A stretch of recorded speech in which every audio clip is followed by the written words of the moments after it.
Muito boa tarde a todos e a todas. Sejam todos muito bem-vindos à aula magna do PPG em Ciências da Comunicação da Unicinos, no ano de 2017. Sou Gustavo Fischer, coordenador do programa, e é com muita satisfação que hoje recebemos nossos alunos, nossos colegas docentes do programa, nossos colegas também docentes e discentes da graduação, demais convidados. Sintam-se todos saudados e com agradecimento pela presença para a nossa atividade de hoje. Considerando o momento em que vivemos, considerando o desafio do trabalho da comunicação em um país que atravessa o que tem atravessado o Brasil, e até mesmo como sintoma de questões até internacionais relacionadas à capacidade ou não da comunicação fornecer respostas para uma série de circunstâncias problemáticas que estamos enfrentando, nada mais me parece importante do que percebermos cada vez mais a importância de nos articularmos com outras áreas do conhecimento. Já temos um trabalho desenvolvido na instituição, na organização por escolas, mas me parece que a demanda é mais abrangente em relação a isso, e especialmente nesse ano, no qual também estamos acolhendo um conjunto de doutorandos com projetos relacionados à interface direito e comunicação, nos parece extremamente recomendável que façamos um trabalho de diálogo com a área do direito.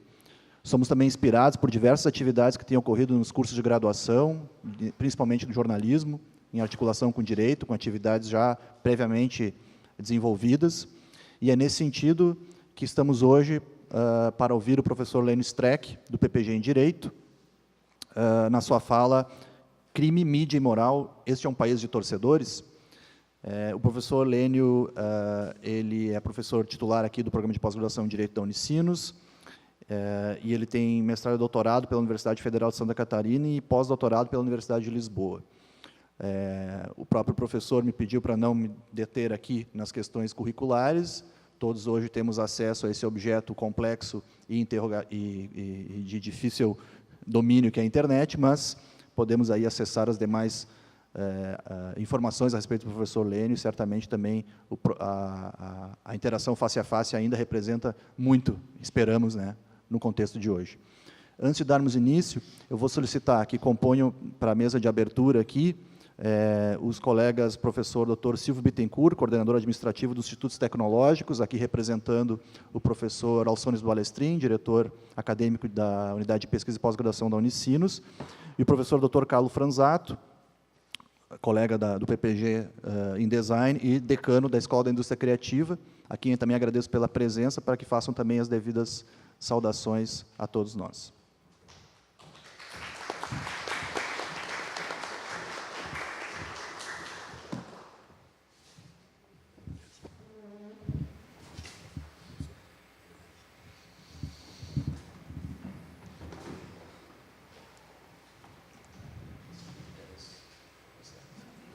Boa tarde a todos. Meu nome é Silvio, exerço a função de coordenação administrativa dos Institutos Tecnológicos da Unicinos. Represento aqui o professor Alçones Balestrin. O objetivo, é claro, não é se alongar. Então, meu cumprimento a todos em nome da UAPPG, da área de tecnologia, se pode ser assim dizer, da Unicinos, do nosso sistema de ciência e tecnologia. Que tenhamos um bom momento com excelentes discussões. Obrigado.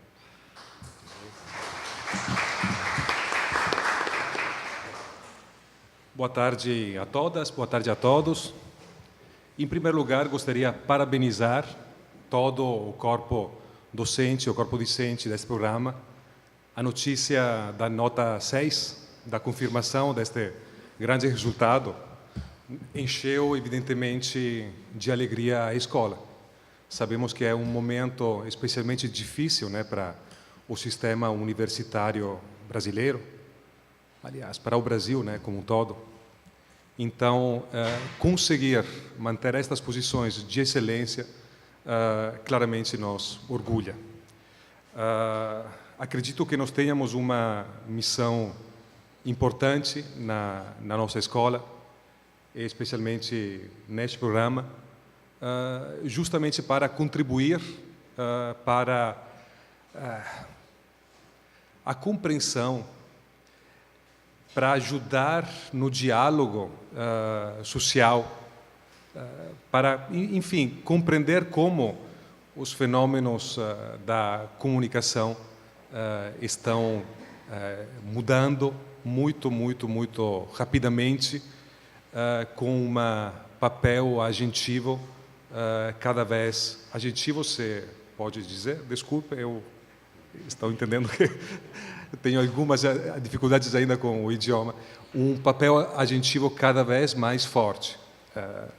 O que acontece nas dinâmicas comunicacionais marca profundamente a política brasileira e a evolução da nossa sociedade.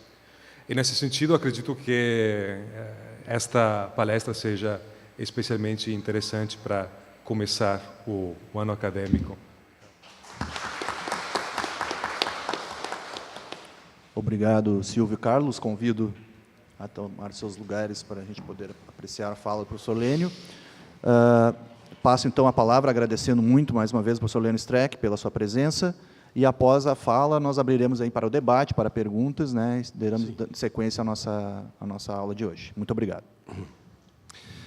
Bom, muito boa tarde. Quero agradecer o convite aqui da comunicação, também parabenizando pela nota 6, o nosso programa também agora é nota 6 pela terceira vez, tivemos até uma indicação para 7, mas não houve condições de suportabilidade dentro da área, né, do comitê, mas foi o único programa que teve o indicativo, já que ele teve a produção mais alta, etc. Então, estamos todos de parabéns. E essa interface do direito com a comunicação, enfim, com as ciências da comunicação, com o jornalismo, com tudo que se imagina, não há melhor época para falar sobre isso agora, em que cada dia mais nós vivemos tempos de narrativas pós-verdades. Já comemoramos, de forma infeliz, na minha concepção, a tese nihilista de que não existem fatos, só existem interpretações. Eu apenas faço o inverso disso. Eu diria que só existem interpretações porque existem fatos. E essa é uma questão da inversão da clássica frase, que é muito comemorada. É muito fácil dizer que só há interpretações, porque com isso eu consigo apagar, de fato, eu me desresponsabilizo, né? Então, a grande discussão no direito é muito parecida com a discussão da comunicação.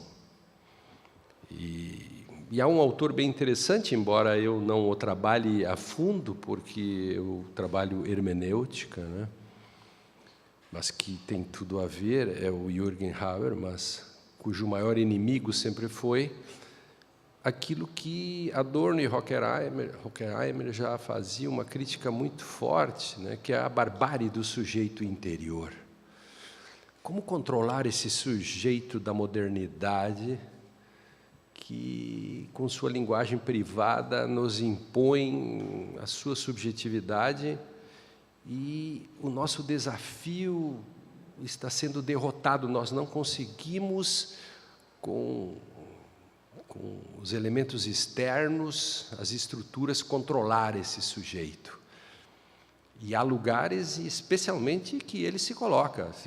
Ponha-se um microfone na frente de um comunicador e parece que ele se livra de todas as amarras e coloca para fora, vomita toda a sua barbárie interior, a sua linguagem privada, né? E sempre é bom outro autor importante, que é o Ludwig von Wittgenstein, que diz que não há linguagem privada, a questão está na linguagem pública.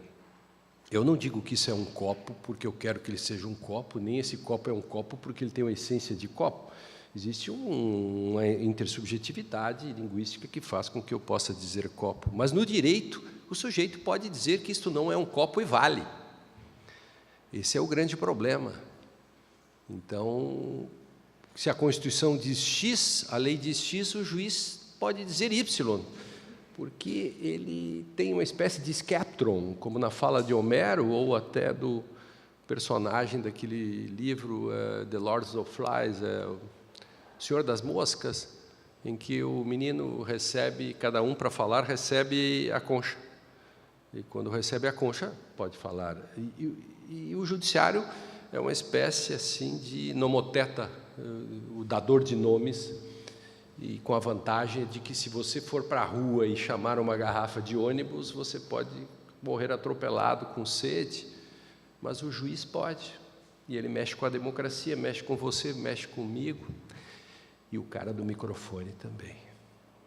Ele pode fazer coisas. Ele não tem o poder que o juiz tem, mas ele perigosamente junta mais gente que o juiz. E com ele pode produzir realidades. Eu estou escrevendo um texto para quinta-feira. Na minha coluna, eu escrevo no maior site jurídico do Brasil. E eu fiquei muito impressionado com algumas coisas que estão acontecendo, com o suicídio do reitor, que teve participação do Judiciário, do Ministério Público, da Polícia e da mídia. Todos ajudaram a apertar o botão do suicídio do reitor. E algumas coisas vêm acontecendo que me levam a esse tema. E antes de falar outras questões, eu fico extremamente perplexo com a notícia de que o Diretório Acadêmico de Direito da Universidade Católica, nossa co-irmã de Pernambuco, jesuítica, fizeram um manifesto exigindo que fosse cancelado um evento que tratava da Revolução Russa. Os alunos se transformaram em pequenos fascistas. Eles estudam direito e querem censurar a história. Mas que gente nós estamos criando nesse país? O discurso do general Mourão, falando em intervenção militar, e aí a esquerda consegue fazer coisas fantásticas, né? O Vladimir Safatli, que não sabe nada de direito, e esse é o grande problema, sobre coisas que você não pode falar, deve se calar. Ele escreve sobre o artigo 142 da Constituição Federal, faz uma leitura péssima e indiretamente acaba legitimando o discurso dos generais que acham que o Exército está sobre todos os poderes e, se tem causa, o Exército pode fazer intervenção. Essa é uma leitura só que os militares fizeram e ninguém mais. E, claro, tinha que aparecer um marxista que acha que o direito é superestrutura e que não vale nada. Aliás, esse foi o grande erro do governo petista, que nunca deu bola para o direito, achou que tudo se resolvia na política. O direito importa, e principalmente quando a corda aperta o pescoço, o enforcado sabe bem que houve uma sentença judicial que determinou que ele fosse enforcado. E a prisão do reitor Cancelier também, e seu suicídio, e a falta da autocrítica da Polícia Federal, do Ministério Público Federal e da Justiça Federal. A Justiça Federal, a Associação dos Juízes respondeu, ao invés de fazer uma autocrítica sobre isso, publicou um vídeo dizendo como nós combatemos a impunidade. Um vídeo carregado de elipses, né? Vocês sabem o que são elipses, né? Eu não posso dizer algumas palavras, mas o contexto fica tão fácil que, implicitamente, tudo fica dito. E mostram algemas, e falam contra a corrupção. Alguém é contra a corrupção? Alguém é a favor da corrupção? Não, a não ser o corrupto. Então, esses discursos fáceis fazem com que você crie uma espécie assim de discurso absolutamente palatável e que, num segundo momento, fica fascista. Um leitor meu, anônimo, manda-me um texto que me atiçou e que eu achei muito importante, que vou dar vazão para todo o Brasil na próxima quinta-feira. Ele escreveu: O professor Lênio Streck escreveu, na semana passada, um texto no Conjure me abriu os olhos para perceber que muita gente se informa e se atualiza sobre os mais variados temas somente pela internet ou pelo tiozão da esquina que propaga a sua filosofia no bar, sendo que esse se informa, por sua vez, pela internet ou por outro tiozão do bar. Isso vai distorcendo tantos conceitos que acabamos gerando a pós-verdade. Hoje em dia, praticamente, não temos um acordo em comum para a discussão, um ponto de início do diálogo. Antigamente, seria motivo de piada falar que Alexandre Frota é um defensor da moral e dos bons costumes. Esse próprio Alexandre Frota disse que Dória é um esquerdista. Segundo alguns gênios com J da internet, o nazismo é de esquerda.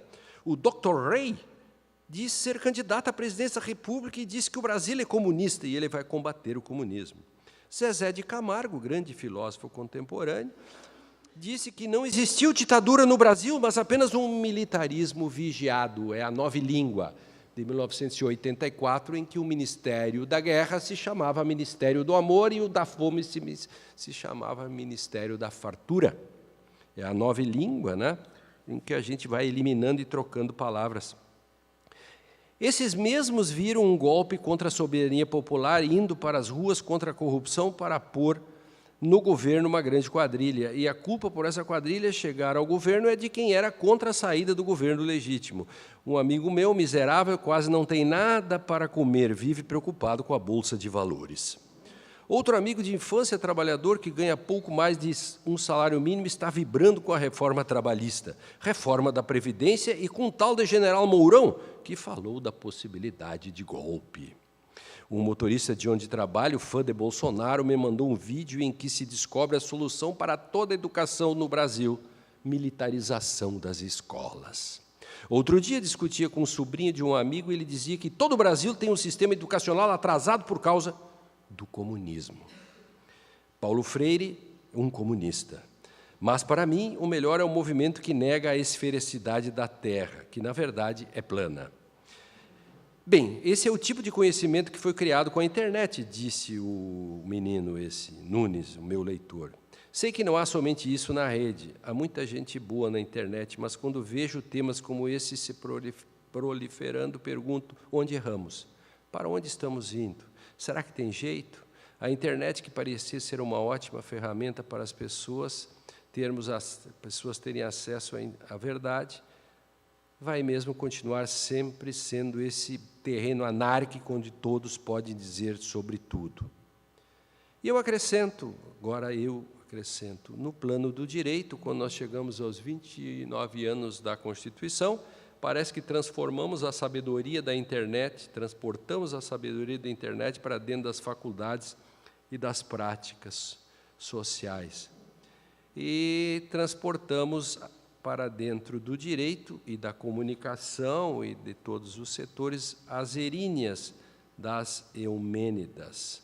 O que são as eríneas das Eumênidas? Eu sempre peço para os meus alunos lerem. A primeira coisa é um texto, porque eu trabalho com direito e literatura há muitos anos, nós já gravamos 338 programas na TV Unicinos, que passa na TV Justiça e agora vai para toda a América Latina em castelhano. Nós gravamos direito e literatura. E um dos livros mais importantes que pode nos auxiliar muito, e que é nesses tempos em que a moral acaba suplantando todas as outras perspectivas, são as Eumênidas, da trilogia do Ésquilo, né? Esse é um livro que quase todos conhecem, mas eu conto a história rapidamente, que eu acho magnífica, que serve tanto para o direito como para a comunicação, para todas as áreas. O Agamenon, que é um general que combate 10 anos na Guerra de Troia, isso faz parte da mitologia grega, chega em casa, volta da guerra, e encontra sua mulher, Clitemnestra, amaziada com Egisto. E ambos, Agamenon, Egisto e Clitemnestra, matam Agamenon na banheira da casa. Orestes, que é filho de Agamenon e filho de Clitemnestra, vem pelo outro lado, na Grécia, só vem entrando e o deus Apolo assopra ali no ouvido para que se vingue, porque até então a vingança era a regra. E Orestes mata a própria mãe e o amante, porque ambos mataram seu pai. Esse crime de sangue, esse crime violento, esse matricídio, levanta as fúrias das Eríneas. As Eríneas, as deusas da vingança, as deusas da fúria. Hoje elas se mudaram todas para a internet, né? Como cá para nós, as Eríneas estão todas morando no Facebook. Na sala de aula, elas estão todas, as Eríneas estão por tudo que é lugar, elas foram catapultadas da Grécia Antiga para cá. As Eríneas queriam o fígado, o rim e tudo do nosso Orestes. Por um processo de persuasão, Orestes consegue, a partir de deus Apolo, para falar com a deusa Palas Atená, a deusa da justiça, que resolve, então, dar uma chance para que Orestes se defenda. Ele faz um acordo com as Eríneas se acalmam para esperar o julgamento, e esse julgamento, o Areópago, sai com 10 jurados, voto secreto, dois discursos fortíssimos, de um lado a acusação, que é o corifeu, o coro, né, o corifeu, faz a acusação, e, do outro lado, o deus Apolo, né, faz a defesa de Orestes, né, está muito mal de advogado, né, com deus Apolo de advogado, e o resultado, 5-5. E a deusa Palas Atená diz: eu não preciso votar, o Estado não conseguiu maioria, e absolve, e faz com que, pela primeira vez, se aplique indúbio pro réu. Qual é a moral da história? A moral da história é que o direito, a democracia, o direito consegue segurar a moral, consegue segurar a vingança, a partir daí para a vingança. O que nós tiramos de lição daí? Pelo jeito, nada, porque quando aparece uma notícia na mídia sobre o goleiro Bruno, ninguém pergunta se ele tem direito à defesa, se tem alguma coisa a favor, vamos esfolá-lo. Aí o grande filósofo contemporâneo da Atena entra em campo. Entra em campo para dizer: vamos tirar-lhe o couro, né? Vamos vender fatias de seu couro em praça pública. Se fosse assim, Orestes teria sido morto pelas Eríneas, e assim por diante. O caso do ejaculador, que a imprensa toda ficou enlouquecida, queriam matar o cara, é um débil mental, ele é doente. Segundo, na lei não diz nada. É abjeto o que o cara fez? Sim, absolutamente abjeto. Não conheço alguém, a não ser um tarado ou um outro débil mental, que ache que é possível que alguém saia por aí fazendo ejaculações em público. Aliás, é o primeiro caso da história, não há outro a não ser ele mesmo. Por isso mesmo é inusitado, mas é ele. Mas na lei, isto não é estupro. E aí se mede o grau das Eríneas. Ao invés de fazer um discurso sério, dizendo: olha, primeiro, o cara é doente, segundo, vamos ver se de fato o cara tem que ser empalado, se o sujeito tem que ser condenado. Mas não, mistura-se tudo e dá a impressão que a justiça não vale nada. Afinal, a justiça não o prendeu. Mas que justiça é essa nesse país? Aí você bota mais lenha na fogueira para dizer: temos que intervir, porque há um caos, e com isso todo você vai formando um caldo de cultura, de má informação, para fazer com que você tenha sempre o germe autoritário, né? Eu não me surpreendo com o germe autoritário dos meninos do DA de Direito que querem proibir uma comemoração ou um relato da Revolução Russa, que agora faz 100 anos. Isso não me surpreende nesse sentido. Aí vem o seguinte: uma moça de esquerda, assim, militante, que é militante contra a violência, fortíssimo, né, que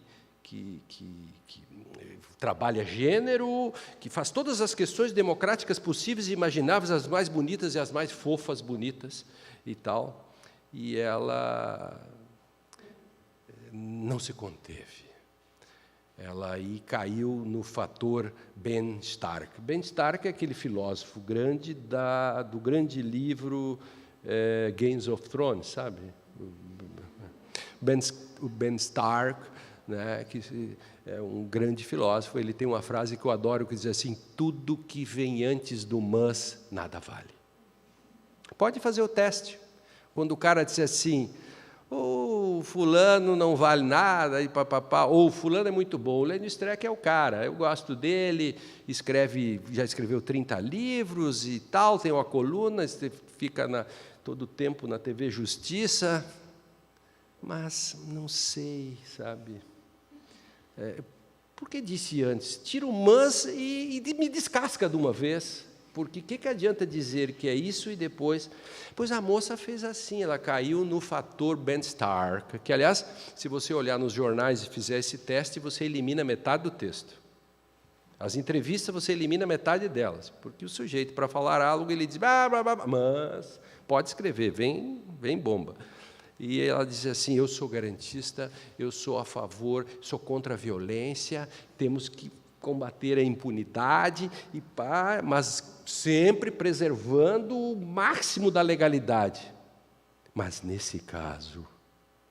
Então, por que disse isso? Mas nesse caso, o mas derruba qualquer questão de princípio. Sócrates, quando é instado pelo senso comum, o Criton é o senso comum, chega lá no Sócrates e diz, vamos fugir, já tem o avião pronto, contas na Suíça, a Petrobras ajudou a depositar, a Odebrecht, todos já temos tudo pronto para fugir para o exterior, enfim, e o Sócrates diz, não, porque eu tenho que preservar o direito da polis. Sócrates é um homem de princípio. Você sempre mede por uma questão de princípio. Se você pede faça o teste, você é contra a pena de morte? E o sujeito diz, mas claro que eu sou. Ótimo, faça o teste assim, mas se um sujeito matar 15 pessoas e vender a carne como pastel, mas nesse caso, então você não é contra a pena de morte, por princípio, você é contingencialmente contra, mas não é por princípio. Essa é uma questão importante, né, para discutir essas grandes questões democráticas. A democracia fica em xeque exatamente nos limites, né, quando nós lidamos com essa questão do discurso, principalmente nesses tempos, né, de pós-verdades, né. Eu acho que a Oresteia pode ser muito importante para nos ajudar. Porque se nós fizemos um programa de Direito e Literatura sobre isso, porque o nosso programa, ele sempre tem 3 convidados, né? Então já está há 9 anos no ar, já gravamos mais 330 e nós sempre temos umas temáticas, e nós tratamos muito sobre essa temática de comunicação, subjetividade, subjetivismos, formas, né, de como nós comunicamos, quais as possibilidades da democracia. E num programa desses, eu fiz uma explicação inicial, como nariz de cera no programa, sobre um pouco da evolução da aurora da civilização aos nossos dias, até para explicar um pouco por que nós chegamos a uma espécie de pós-verdades hoje, né? Porque num determinado momento, que a gente vai chamar de metafísica clássica, a discussão, a preocupação é com o ser, as ontologias, né? As coisas têm um sentido, há um sentido nas coisas porque ela tem uma essência, né? É aquela cartografia, aquilo que a gente pode chamar, grosso modo, de mito do dado. Depois vem o conhecer, que é a noção do sujeito da modernidade, cogito ergo sum, quer dizer, agora eu vou explicar por que o mundo é assim, vou duvidar do mundo, etc., que é o conhecer. E depois eu não quero mais só o ser, eu não quero só conhecer, eu quero dizer. E o dizer é a intersubjetividade, é aquilo que nos dá a democracia. Nós somos democratas, ou queremos democracia, porque nós conseguimos amarrar, de algum modo, a barbárie do sujeito. Quanto mais nos amarrarmos a barbárie interior do sujeito e constrangê-lo, mais democracia nós podemos ter. Quanto mais nós fizermos isso, mais intersubjetividade, mais eu reconheço o outro, mais eu tenho possibilidades de assegurar a democracia. Mas vejam que nós acabamos, num país de modernidade tardia como o nosso, principalmente aqui, ou um país periférico, né, em que as distâncias sociais e as sístoles e diástoles da nossa cotidianidade dura de um país explorado, né, de violência maciça, nós acabamos não conseguimos nem superar esta barbárie do sujeito, não conseguimos institucionalizar a intersubjetividade e já damos um salto para uma espécie de dessubjetivação. E nós descolamos palavras e coisas. Que palavras e coisas não estejam coladas, ok, nós não somos psicopatas, enfim, mas também não podemos descolá-las ao ponto de fazer selfie em velório, né? O sujeito vai no campo de concentração e reclama, diz, pô, não tem nada para vender aqui, nem uma Guaraná, uma Coca-Cola. Aí o cara do campo de concentração diz, queria o quê? Souvenir dos mortos ou animal? Quer dizer, o sujeito, ele dessubjetiva, ele não sabe o significado das palavras. Por isso que ele pode trocar. Por isso que o Zezé de Camargo diz que aqui não houve ditadura. Porque você pega a palavra ditadura, dessubjetiva, você anula, deixa ela absolutamente anêmica, uma espécie de nova língua, né, do 1984. Então, esse processo, né, eu acho que a comunicação, a questão da publicidade é uma questão que passa muito por aí. Eu não sei se vocês já notaram, né, que parece, eu não sei onde aprendem isso, eu peço 1 milhão de desculpas se aqui também fazem isso, mas eu sou um observador, então eu quero que me digam, e se vocês sabem quem inventou isso.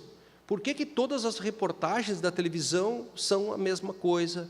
Elas querem mostrar a coisa, em vez da discussão acerca do que a coisa pode ser. Por exemplo, a televisão é o único lugar em que você explica a metáfora. Diz assim, o time do Grêmio está voando. É uma metáfora. Mas aí ele mostra um avião. Mas eu não entendi. Se você está metaforizando, por que você vai explicar a metáfora? Aí na minha concepção, na minha leitura, nós criamos psicotrópicos epistêmicos. Nós não queremos nos angustiar. Ou seja, a angústia na modernidade, me perdoem se eu entro num terreno que não é exatamente o meu, mas eu sou um curioso. A angústia nasce com o homem, mas o homem não sabe que tem angústia.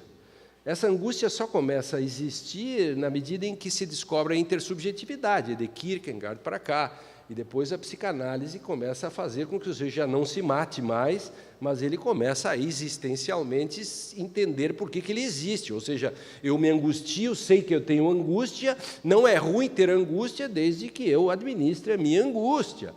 Mas parece que nós já não queremos mais nos angustiarmos na medida em que nós queremos cortar caminho. Ao invés de eu discutir os assuntos, eu coloco no meio disso uma imagem. Imagem se torna tudo. A enchente, eu já sei as reportagens antes, as mensalidades escolares vão subir. Como é que é a reportagem?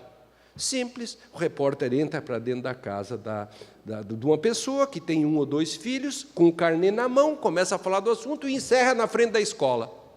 Trigo vai subir de preço. Onde estará o repórter? Na frente de um trigal ou de uma usina de produção de pão. A enchente está subindo, o repórter com água por aqui.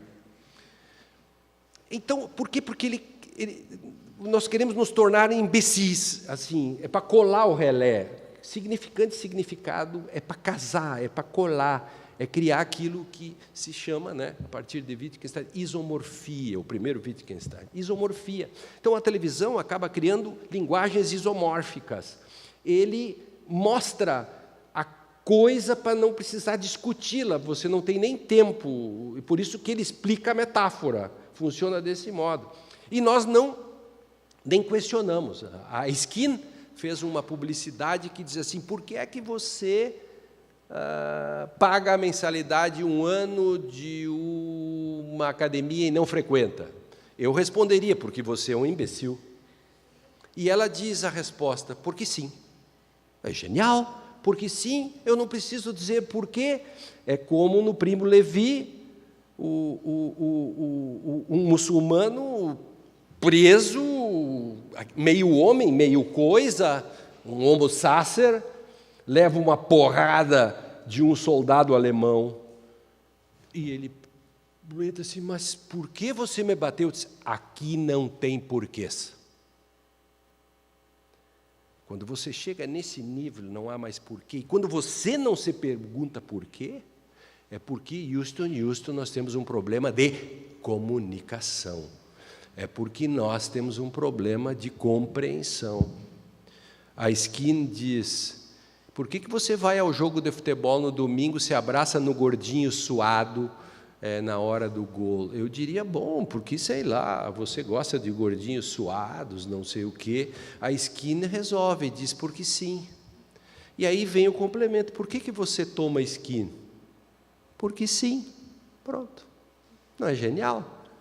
É a própria pós-modernidade, as pós-verdades de subjetivação total. Pode dizer qualquer coisa sobre qualquer coisa. O mundo são narrativas, são tudo narrativas. Não existem fatos, existem apenas interpretações, descrições dos fatos. Então, existem apenas enunciados. E quando nós passamos a substituir os enunciados cada vez mais por questões atômicas e por sinais, nós chegamos perigosamente àquilo que pode ser o nosso sucesso, mas pode ser a nossa destruição. Isto é, se nós vencermos, nos tecnologizando ao máximo, nós perderemos. Acho que a literatura pode nos ajudar muito. Um dos mais belos livros que explicam isso, e eu fiz um texto agora e vou fazer a apresentação no Congresso de Direito e Literatura, um congresso internacional sobre direito e literatura, em que eu mostro que os emojis foram inventados e descobertos por Jonathan Swift, em 1726. E o Jonathan Swift é tão incrível nas viagens de Gulliver, que ele consegue fazer a melhor crítica, talvez só comparável ao Cervantes e ao Shakespeare, à pré-modernidade. Olha só que genial, e comparem com a linguagem da televisão ou a linguagem dos nossos tempos de hoje.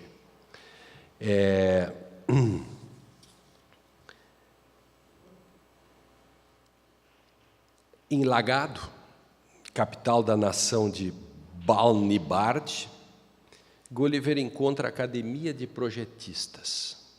Entre seus vários projetos, em uma das salas, os sábios discutiam as possibilidades de se simplificar a linguagem. É o tempo de simplificação. Twitter, 140 caracteres. Vocês já notaram que a gente não usa mais o celular? Agora nós ficamos patéticos. A gente grava. Diz assim, querido, estou indo a hora tal, tá, velho? Estou indo aí. Beleza? Tá bom. Aí, parece aqui, aperta aqui, botãozinho, diz assim, pô, Lênio, legal. Então tá, a gente se encontra, nós encontramos às 7. Aí eu, claro, velho, se eu falei isso, eu, cara, de volta assim, isso mesmo, então tá, de sempre. Por que eu não levantei o telefone e falei, disse assim, pô, cara, qual é a tua, enfim. Não, nós nos tornamos absolutamente patéticos. E agora nós usamos emojis. Eu já vou mostrar como o Gulliver, lá na Lapúcia, era muito melhor. Nós transformamos a nossa convivência em emojis. A gente não diz, está tudo bem, a gente faz assim. E nós adoramos isso. Esses dias, um meio débil mental, não sei quem era, lá num lugar do Brasil, o cara respondeu numa petição judicial, ao invés de dizer, estou intimado, efetivamente, ele botou a foto do emoji. Eu sempre sou um dos colunistas mais lidos. Fui absolutamente varrido naquela semana, porque enquanto 20 mil pessoas leram o meu texto, 150 mil leram a notícia desse tamanho, dizendo que um advogado usou um emoji. ele chegou ao ápice de sua capacidade de comunicação, ele não sabe escrever, ele tem que usar um emoji. E a gente faz isso, a gente bota as carinhas, acha muito bonitinho, sem saber que estamos perdendo linguagem. Estamos perdendo linguagem. Já não telefonamos, usamos apenas emojis e fazemos de tudo para cortarmos e diminuirmos a comunicação. Dei uma entrevista na Folha de no Estadão, e também, cada semana, em algum desses jornais, eu acabo falando. Eu sempre falo com o repórter assim, quantas linhas tu tens para mim? Ah, porque tem que ser tudo apertado. Então, você fala meia hora e depois, assim, 2 linhas, fulano de tal disse tal coisa. Aí, o que eu faço? Eu faço por e-mail e digo assim, quantos caracteres eu tenho direito com espaço? Inclua as aspas. Ah, tantos, eu vou te mandar exatamente isso aí. Mas, por favor, ponha isso, ou não ponha absolutamente nada. Como é possível que você queira falar de um assunto complexo em algumas linhas? Então, trabalhando, então, era consenso, lá na Lapúcia, que um discurso, além de complexo, o discurso fazia mal à saúde. O ato de falar a longo prazo poderia trazer malefícios aos pulmões e, consequentemente, diminuir a expectativa da população. Ou seja, falar muito, morre antes. Solução: falar menos, vive mais. Solução definitiva: não fale mais nada. E aí o cientista que ganhou o prêmio Nobel da Lapúcia teve a grande sacada: não usemos mais linguagem, vamos mostrar a própria coisa. Mas não é um retorno às coisas, o sentido da essência das coisas. Olha a crítica que o Kuyper faz à pré-modernidade, 1726. Então vinha assim, o cara vinha com um balde d'água. Não precisava dizer balde d'água, vinha um balde d'água, que maravilha. Então, cada palavra era substituída pela própria coisa. Ele ganhou um prêmio com isso. Aí um gaiato queria falar sobre o elefante. Não tinha elefante na ilha. Quebrou a teoria dele no meio. Foi demitido. Veja como existem fatos. A existência do elefante é um fato que acabou derrubando a tese do nosso amigo. Portanto, fatos existem. Não se preocupem, não existem só narrativas ou substituição dos fatos por imagens. Imagens, portanto, não são tudo. Então, objetificar a palavra, era muito mais simples lá. Depois, ele foi para outra sala. Aí o gaiato lá está fazendo uma palestra dizendo, vamos fazer, ao invés de substituir simplesmente a palavra por objetos, nós vamos agora fazer a substituição das palavras por onomatopeias ou sílabos, ou monossílabos, os emojis ou figuras. Lá já se tinha descoberto esta praga dos emojis, Então, modernamente brilhante e brilhantemente moderno, Gulliver já havia ultrapassado o objetivismo. Se tivéssemos lhe dado ouvidos, talvez não tivéssemos insistido em esquecer o Wittgenstein das investigações filosóficas para, infelizmente, então, dar razão ao Wittgenstein do Tratactus. Eu comparo o radical professor de Lagado, ou da Lapúcia, como queiram, a Crátilo, discípulo de Heráclito. Crátilo acreditava na perfeição das palavras por acreditar que os nomes tinham origens divinas, o que os tornaria necessariamente corretos. Sócrates, porém, traz a sua atenção à imperfeição das várias palavras, incapazes de capturar verdadeiramente os objetos que pretendiam significar. O descontentamento de Crátilo com isso que para ele significava uma verdadeira ausência de estabilidade do mundo, o levou a defender que não mais falássemos, mas apenas levantássemos o dedo quando desejávamos nos expressar, ignorando Sócrates e Gulliver, aquele professor da Lapúcia que repeliu Crátilo, é repetido hoje pelos juristas brasileiros. Ele repetiu Crátilo, hoje é repetido pelos juristas e pelos atores, ou, enfim, pelos comunicadores.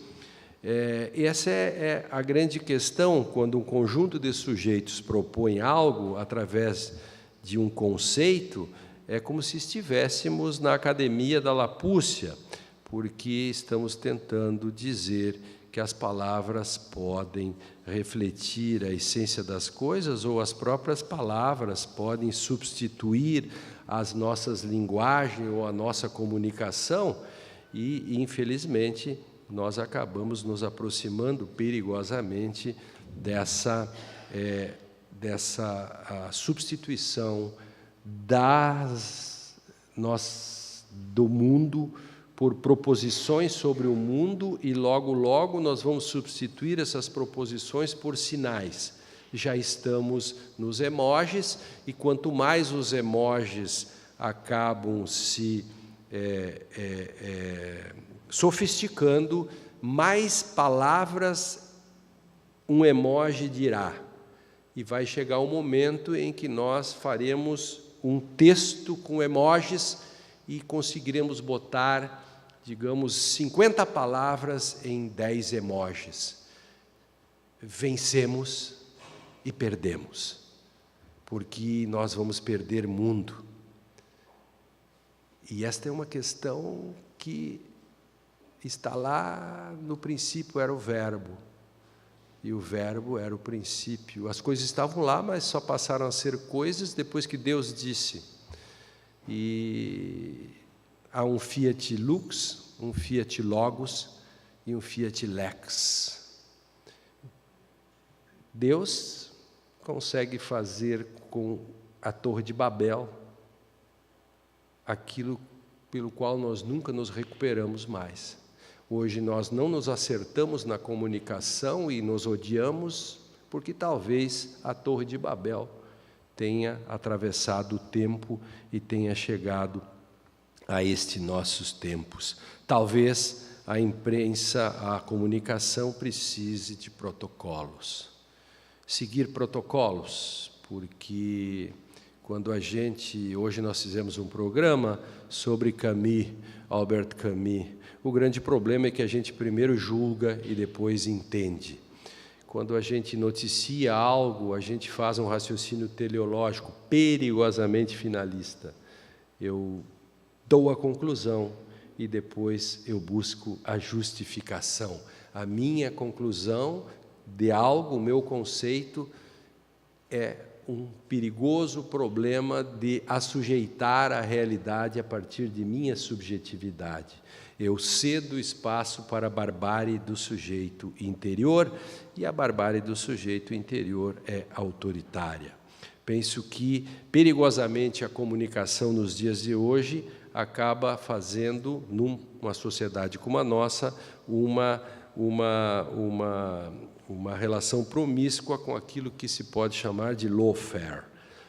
Lawfare é o uso do direito, como se fosse um instrumento de guerra, um modelo de duelo. Então, essa é uma questão que acontece muito hoje no direito. Se usa o lawfare para derrotar o inimigo. E o lawfare só funciona se eu tenho alguém que comunica o lawfare. Por exemplo, o maior especialista em lawfare é o grande filósofo contemporâneo, o Merval Birnbaum, que traduzido do alemão para o português é Merval Pereira mesmo, É um grande especialista em ele, a Cristina Wolff, o Gerson Cabina, que é camarote, né? Cabina, camarote, é a mesma coisa. Eles são especialistas em lawfare. Lawfare, então, é o uso do direito e da comunicação para matar o inimigo, para derrotar o inimigo.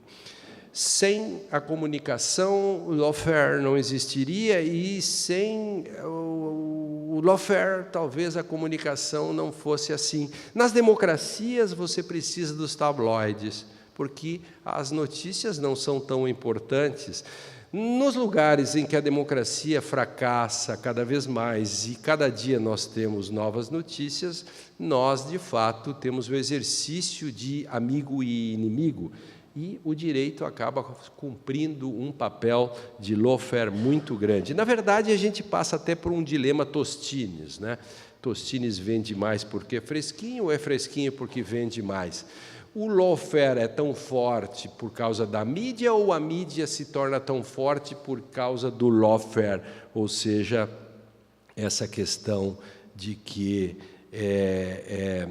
eu posso destruir o meu inimigo, né?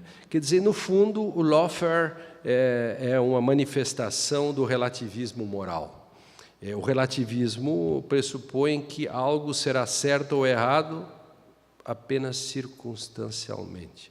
O único critério que fundamenta um juízo prático para o relativista vai sempre depender de convenções contingenciais. O relativista parte de um pressuposto equivocado de que aquele que admite a existência de absolutos éticos estaria necessariamente afirmando que todos os juízes de valor teriam status absolutos. Disso se segue que o relativismo, sem uma decorrência lógica de uma premissa a outra, pressupõe que, sendo alguns juízes relativos, todos os juízos serão relativos. O relativismo cai numa guilhotina de Hume, né, no sentido de que de um ser eu posso simplesmente deduzir um dever ser. O relativismo só tem uma máxima: a verdade é que não existe verdade alguma. E, pior ainda, pouco me importa se pode existir alguma verdade. Trazida isso para um plano perigoso da comunicação, nós temos que o relativismo acaba gerando prejuízos enormes, né, para a democracia, principalmente num país periférico como o nosso. Eu diria que, como disse bem o meu queridíssimo Ernildo Stein, não é a realidade que é contraditória. Nossos discursos sobre a realidade é que são contraditórios. Ignorando essa mais uma valiosa lição, vemos que a insistência em aprisionar o mundo em pequenas proposições é confundir a estrutura dos nossos discursos com a estrutura da própria realidade. É ignorar Heráclito e sua máxima de que o logos das coisas é um, o dos filósofos, ou seja, dos intérpretes, é outro. O mundo não é um mapa. O mundo não está no mapa. É o mapa e o mapa não é o mundo. Assim como as palavras não refletem a essência das coisas, e por isso que nós nos tornamos então muito mais importantes ainda, porque fazemos exatamente essa intermediação. Nós somos hermeneutas. Hermes era um semideus que fazia a intermediação entre a linguagem dos deuses e o comum dos mortais. Na verdade, nunca se soube o que os deuses disseram. Só se soube o que Hermes disse que os deuses disseram. Por isso, a angústia da aurora da civilização para cá é controlar Hermes. Como controlar Hermes, que tem tanto poder de dizer as coisas? Como comunicar, como Hermes comunica e como nós nos comunicamos com Hermes e como nós tentamos controlar a comunicação de Hermes para que Hermes não diga o que queira, para que Hermes não se torne um relativista e diga algo que sequer os deuses pensaram, porque se não se sabe o que os deuses disseram, e aliás, se nós soubéssemos o que os deuses disseram, nós seríamos deuses e não teria graça nenhuma, porque se um mapa fosse tão perfeito que abrangesse toda a realidade, ele não seria um mapa, ele seria o próprio mundo, e o mapa representa. A comunicação apenas representa a realidade a partir da linguagem. E, portanto, quanto mais linguagem temos, mais mundo temos. Menos linguagem, menos mundo, mais linguagem, mais mundo. Por isso que linguagem é mundo, linguagem é ação, e nesse sentido é que a minha comunicação, comunicando a ação para todos, com muita satisfação, trago a mensagem lá das nossas pesquisas em Direito para os queridos amigos aqui da comunicação. Muito obrigado.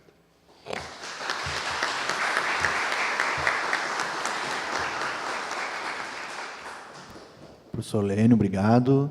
Agora vamos então para uma outra experiência de comunicação, que é a da interação aqui com os nossos alunos, professores. Estamos com a palavra aberta, tem microfone aqui que vai circular para comentários, considerações.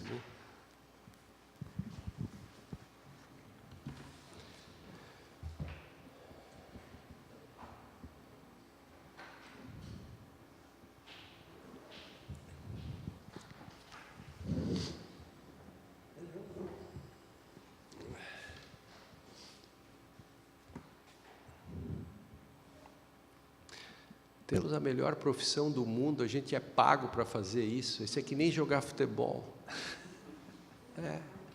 Eu fui jogador de futebol, quer dizer, eu ia lá e ainda me pagavam. Isso é um troço fantástico, isso, né? E eu dou aula e ainda me pagam, eu acho fantástico isso. Os caras ainda me pagam. Professora Ana Paula. Bom, boa tarde, professor. O senhor comentou a respeito de que a sociedade ela faz uso do direito, né, como um instrumento de guerra, né? Sim. E recentemente um artigo seu sobre a questão da prisão coercitiva do Lula dialoga diretamente com essa sua afirmação, né? Eu gostaria que o senhor pudesse falar um pouquinho mais para a gente sobre isso, ainda mais nesse cenário da Lava Jato e de outras operações em que a gente vê cada vez mais, talvez, essa estratégia, né, de utilizar a comunicação e o direito como instrumentos de guerra. A Lava Jato é o maior exemplo de lawfare, né, desse uso do direito, né, e, por sua vez, da comunicação, na medida em que isso...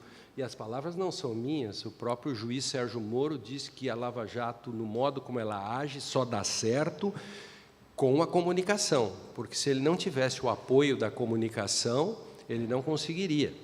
Então, essa é uma grande questão que, aí por isso que eu volto sempre às eríneas, no sentido de que as deusas da fúria e da vingança, se elas não forem contidas, elas acabam eternizando esse espaço, essa constante guerra. A prisão coercitiva, totalmente contra a lei, e olha, quem é do direito, existem algumas coisas no direito que nós podemos discutir. Eu posso discutir algumas coisas no direito, por óbvio, né, porque o direito não é matemático, senão não teríamos nem emprego. Mas assim como as palavras são vagas e ambíguas, eu posso discutir. Eu não sei quantos cabelos o sujeito tem que perder para ser um careca, se tivesse uma lei dizendo que todos os carecas pagam o dobro do imposto de renda. Bom, se tem uma lei desse tipo é porque talvez os carecas não tenham contribuído para o quadro da economia, porque não compraram pentes, shampoos, etc., enquanto os cabeludos como você e eu gastamos um dinheiro grande indo ao barbeiro, etc., e, portanto, há um momento em que nós temos com a sociedade tirar de volta esse... Então, por exemplo, claro que o Espiridião a mim estaria lascado, pagaria o dobro. Mas o sujeito que tivesse só aqui embaixo, assim, ele escaparia pelo simples fato de ter 5 fios de cabelo? Essa é uma boa discussão de um hard case jurídico. Agora, eu não posso dizer que, simplesmente invertendo, dizendo que todos os calvos eles ganharão um prêmio por serem calvos se a lei diz que eles pagam o dobro. Isto é, eu tenho limites semânticos, sintáticos, como eu tenho no cotidiano. Eu não posso dizer que uma mamãe, uma picanha é uma fraldinha, uma maminha, porque tem limites nisso, numa certa tradição. Então, se está escrito que você não pode ser, se a condução coercitiva exige uma intimação prévia, Intimação prévia que significa intimação prévia. Quer dizer, intimar primeiro, ou seja, primeiro, eu tenho que te avisar.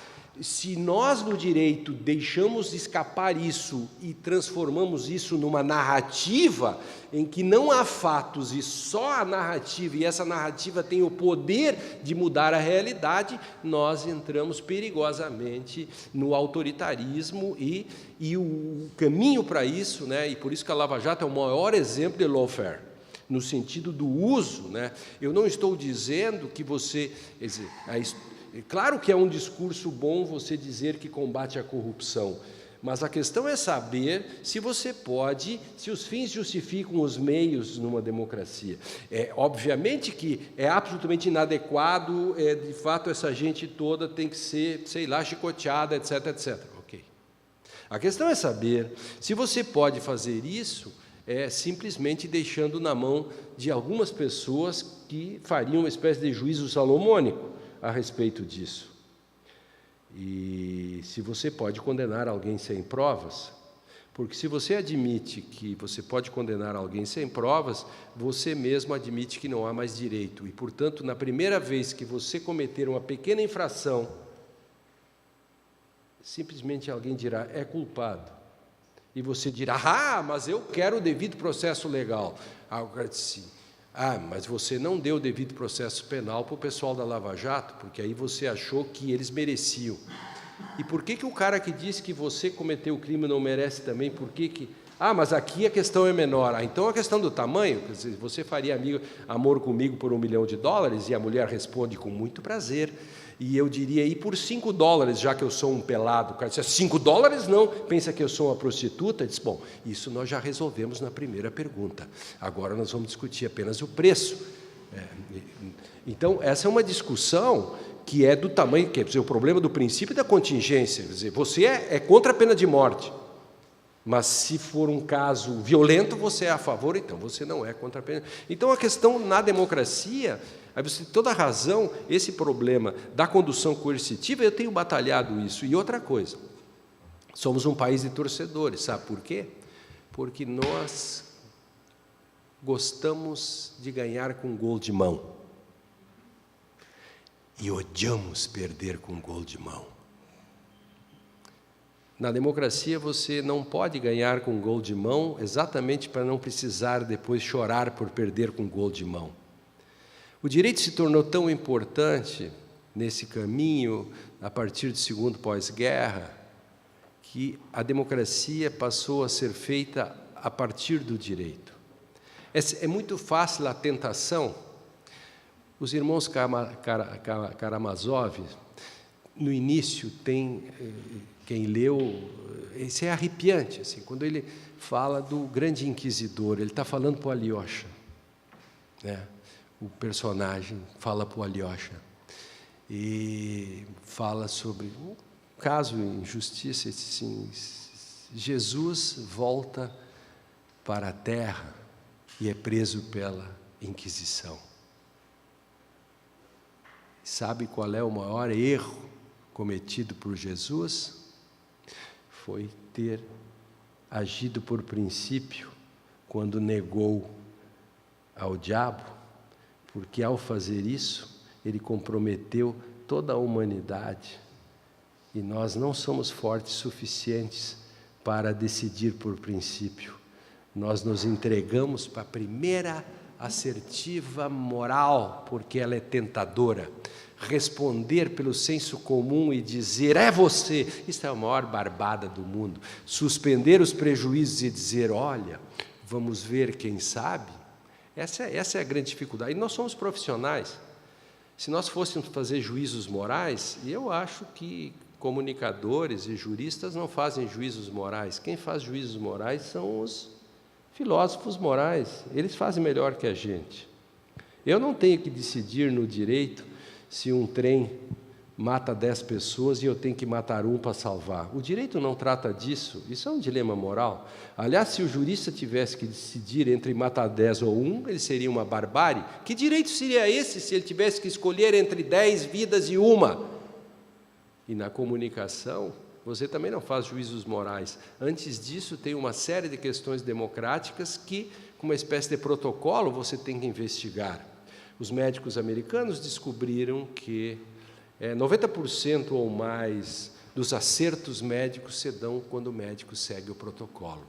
Os médicos americanos odeiam solipsistas, médicos solipsistas. Eles não usam essa palavra, isso é uma adaptação minha, né? Solipsismo é o sujeito viciado em si mesmo. Em alemão se diz Selbsüchtiger, que é o sujeito solipsista. É aquele que é viciado em si mesmo. O médico solipsista, ele é tentado. Vem um sujeito no plantão e tem um abscesso. Como ele é muito bom, ele é seguro de si, ele vai direto no abscesso. E o sujeito perde a perna. Não seguiu o protocolo. Nós todos torceríamos para a velhinha, que eu vou contar o exemplo agora.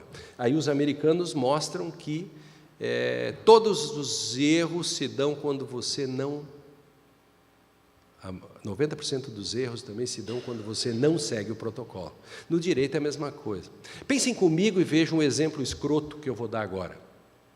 Uma velhinha, 90 anos, vende queijo toda semana.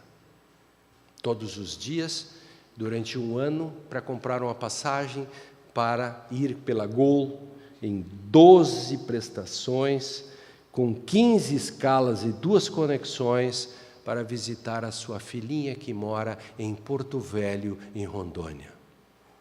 Tem um netinho que ela vai conhecer. Ela compra a passagem, levanta às 4 da manhã, o avião dela é às 7. E ela chega e no caminho tem uma greve de caminhoneiros. E ela consegue escapar de algum jeito e chega, e quando ela chega, faz o check-in, quando vai entrar, última chamada. Se ela passa pelo raio-x, ela perde o voo. Perde o voo, perde a passagem, perde o queijo, perde todas as prestações. E se ela não passa, ela pega o voo, salva a passagem, salva o queijo e salva as relações amorosas com a filha e o netinho que ela nunca viu.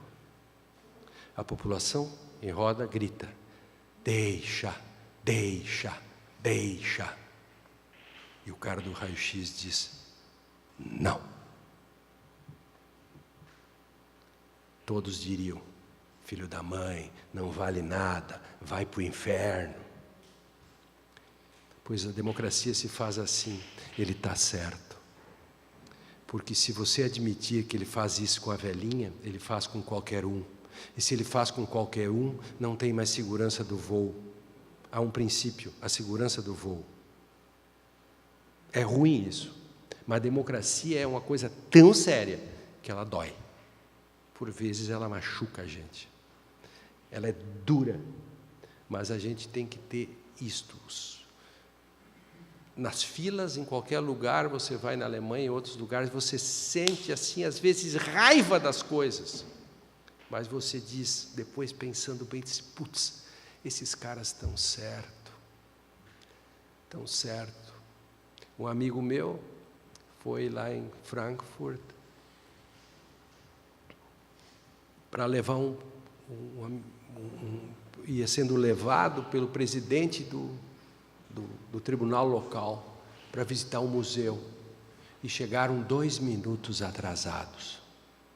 A senhora que estava ali disse: como vai, magistrado? E tal, muito bem, pá, muito bem. Ela disse assim: saudades, faz tempo que eu não lhe vejo aqui. Eu trouxe aqui um amigo meu. O cara disse assim: mas não vai dar. Por quê? Fechamos há 2 minutos. Pronto. Sabe o que fez o magistrado?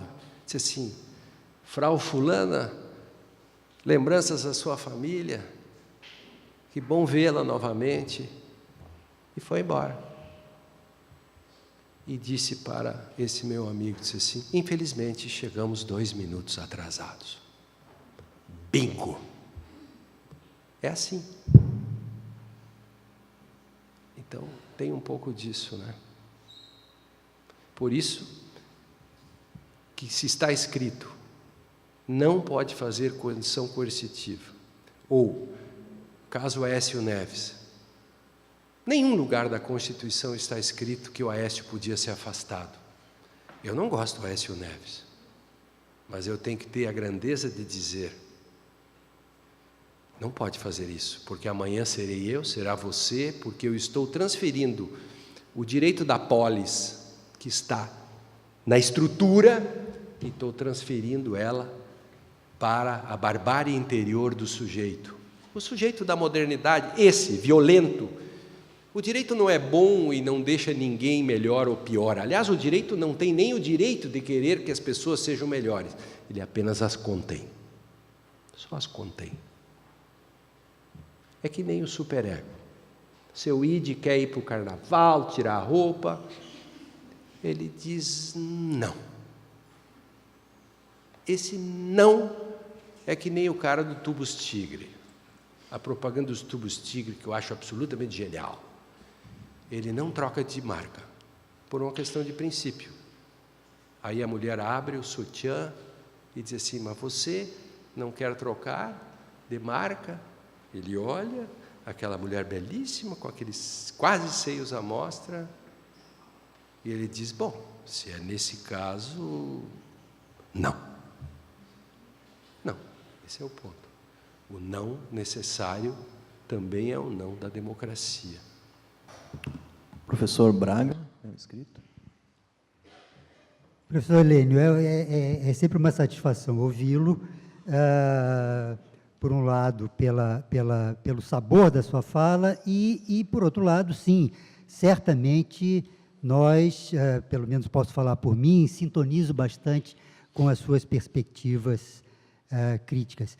Eu quero fazer efetivamente uma pergunta para tentar apreender com mais segurança a sua perspectiva sobre mídias dentro da sua crítica. Eu acho que a situação do Brasil está efetivamente nesse sentido fortemente criticável.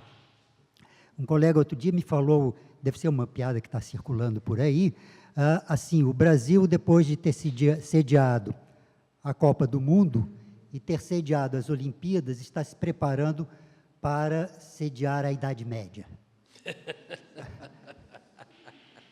Não, a Idade Média, literalmente, nós estamos recuando no tempo aceleradamente, né? 50 anos em 5 para trás. A piada é otimista, porque eu acho que a gente não está se preparando para sediar, nós já estamos sendo engolidos pela Idade Média diretamente. Agora, dentro dessa situação, digamos, de incivilização crescente, a mídia entrou na sua fala de modo igualmente crítico, e não acho difícil criticar a mídia. Mas eu queria perceber com mais clareza qual é a sua posição com relação ao processo midiático. Por quê? Porque até o momento me pareceu ainda um pouco geral. Eu não sei com certeza se, na sua perspectiva, a mídia produz ativamente essa incivilização como característica de mídia, pelo próprio fato, e aí seria interessante saber as diferenças, porque uma coisa é a grande mídia profissional, instituída, de grande empresa, que eu posso atribuir facilmente à grande empresa, aos objetivos econômicos da grande empresa. Outra coisa é a mídia do Twitter, do Facebook, que é tudo menos profissional, tudo menos... Sim, o Facebook é uma grande empresa, mas nós que falamos via Facebook, não somos a grande empresa. Claro. Então, diferenças entre essas coisas. Ou, por outro lado, a mídia, se não produz ativamente, ela pode ser talvez uma barreira à fala inteligente. Só conseguimos falar de um modo inteligente ao vivo, oralmente, ou por escrito, às vezes, porque nem toda escrita é tão inteligente assim. Né? Há livros e há livros. Ou, eventualmente, se eu não poderia pensar que são os processos sociais que fazem da mídia essa mídia criticável. E, nesse caso, o problema não é de uma determinação midiática, mas é que nós somos realmente incivilizados, acho que somos, né? E essa incivilização tem aumentado muito. Eu me via, há 5, 10 anos atrás, apreciando mais vezes, talvez não com tanta frequência, mas, em todo caso, mais vezes, o jornalismo brasileiro do que hoje. Hoje, eu acho que o jornalismo brasileiro desapareceu.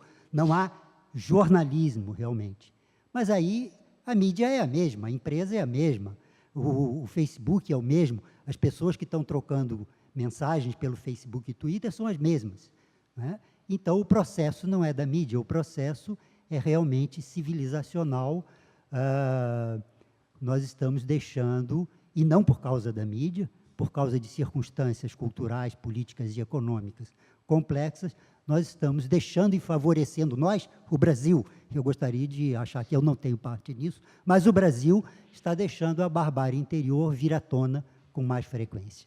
É isso. Concordo com você, professor. Nós temos acho que há um espaço, a mídia não cria o reacionário, mas o reacionário retroalimenta a mídia, né? Um processo de violência, é um processo de violência simbólica, né? Em que o emissor não coage, né? Aquela velha, acho que tem muito ainda a ver alguns conceitos antigos de violência simbólica, porque necessariamente nós não somos esse país que está aí simplesmente por culpa da mídia. Nós temos um grande espaço, né, a linguagem é ação também, mas também os nossos processos sociais, as práticas sociais, são práticas reacionárias, produtos de uma sociedade que, bom, nós temos dois modos bons de explicá-la, né? De um lado, a gente pode mostrar que a nossa eu tenho feito pesquisas nessa área com alunos, o nosso autoritarismo no direito, por exemplo, e depois os privilégios das castas, das camadas, enfim, daquilo que são os estamentos, que se pode chamar, se eu fizer uma análise weberiana, eu posso dizer que o nosso patrimonialismo é um forte elemento que ajudou a institucionalizar essa questão, né, do modo como nós nos apropriamos do espaço público, como nós privatizamos o Estado. Então, veja que há coisas mínimas, até o Santander tem uma propaganda, né? O que eu posso fazer por você hoje? O que eu posso fazer por você hoje? Bom, tá bom, eu dependo então de você.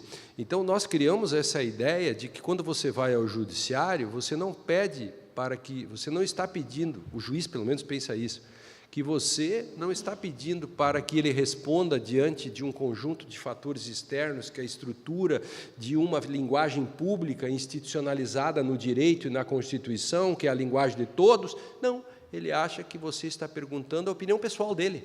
O que ele acha sobre aquilo? E quando ele diz o que ele acha sobre aquilo, ele está colocando para fora todo um imaginário esse que está aí, esse imaginário do qual o público perdeu para o privado e que nessa análise, digamos, estamental, é uma boa análise a partir de Faoro, a partir de, digamos, do Weber.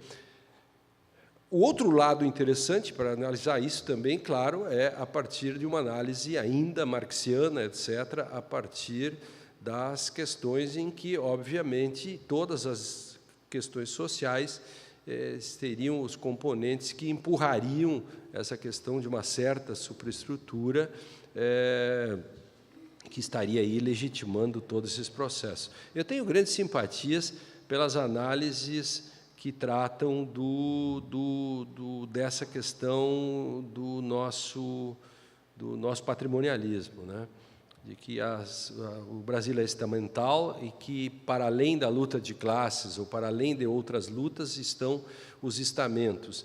E, embora nós não tivéssemos feudalismo, o Faoro coloca bem, principalmente no último capítulo dos Donos do Poder, eu acho que esse é um livro concordando ou não, deve ser lido, mostra exatamente como que os estamentos no Brasil, para além até do dinheiro, mas o poder, se estabelecem e instituem aquilo que é a troca de favores e o modo como nos relacionamos. E isso torna um país da pagelança e o país da pusilanimidade e o país em que você sabe com quem está falando e o país esse em que nós vivemos de favores. E isso, quando você coloca um pouco em xeque, e aí vem uma pequena... a gente pode tentar explicar, que eu acho que um país que foi feito para poucos, e o Brasil foi feito para poucos, até os shopping tiveram que começar a fazer puxadinho, já notaram? O Brasil foi feito para poucos, poucas estradas, porque não se achou que todos poderiam comprar automóveis. As pessoas odeiam os outros porque agora os pobres estão nos aeroportos, porque agora os aeroportos parecem rodoviárias. Vocês já notaram isso? Então, no momento em que começou o reacionarismo brasileiro, não sei se concorda, ele começou a ficar, digamos, botou mais forte a cabeça para fora quando começou o processo de inclusão. E aí as elites, as camadas médias, ficam com medo de que o seu lugar possa ser tirado pelo outro que ele nunca reconheceu. E aí ele se torna violento, ele se torna como o locutor das 9 da manhã do rádio, que ele não tem nenhuma peia, ele vai direto dizer assim não dá mais, precisamos dos militares, porque essa corrupção não dá mais, e a política é ruim. E aí o primeiro passo, demonização da política, e demonizamos a política. Então, esse imaginário reacionário, né, faz com que se possa... esse é um assunto complexo, um desafio, né? No fundo, nós estamos sendo tomados pela barbárie, e como que nós podemos repactuar e estabelecer uma espécie de interdição? Como é que a gente interdita essa barbárie? A modernidade faz a opção entre civilização e barbárie. O custo altíssimo, porque delegamos para o soberano, o Leviatã, não ficamos nem com a liberdade e a propriedade. O segundo contratualista fica com a liberdade e a propriedade, Locke, que é o pai da democracia representativa, de certo modo. A questão é saber se nós estamos voltando à barbárie, como que nós faremos esta interdição. Teremos que delegar ao soberano para fazer uma democracia delegatória de cunho robesianista?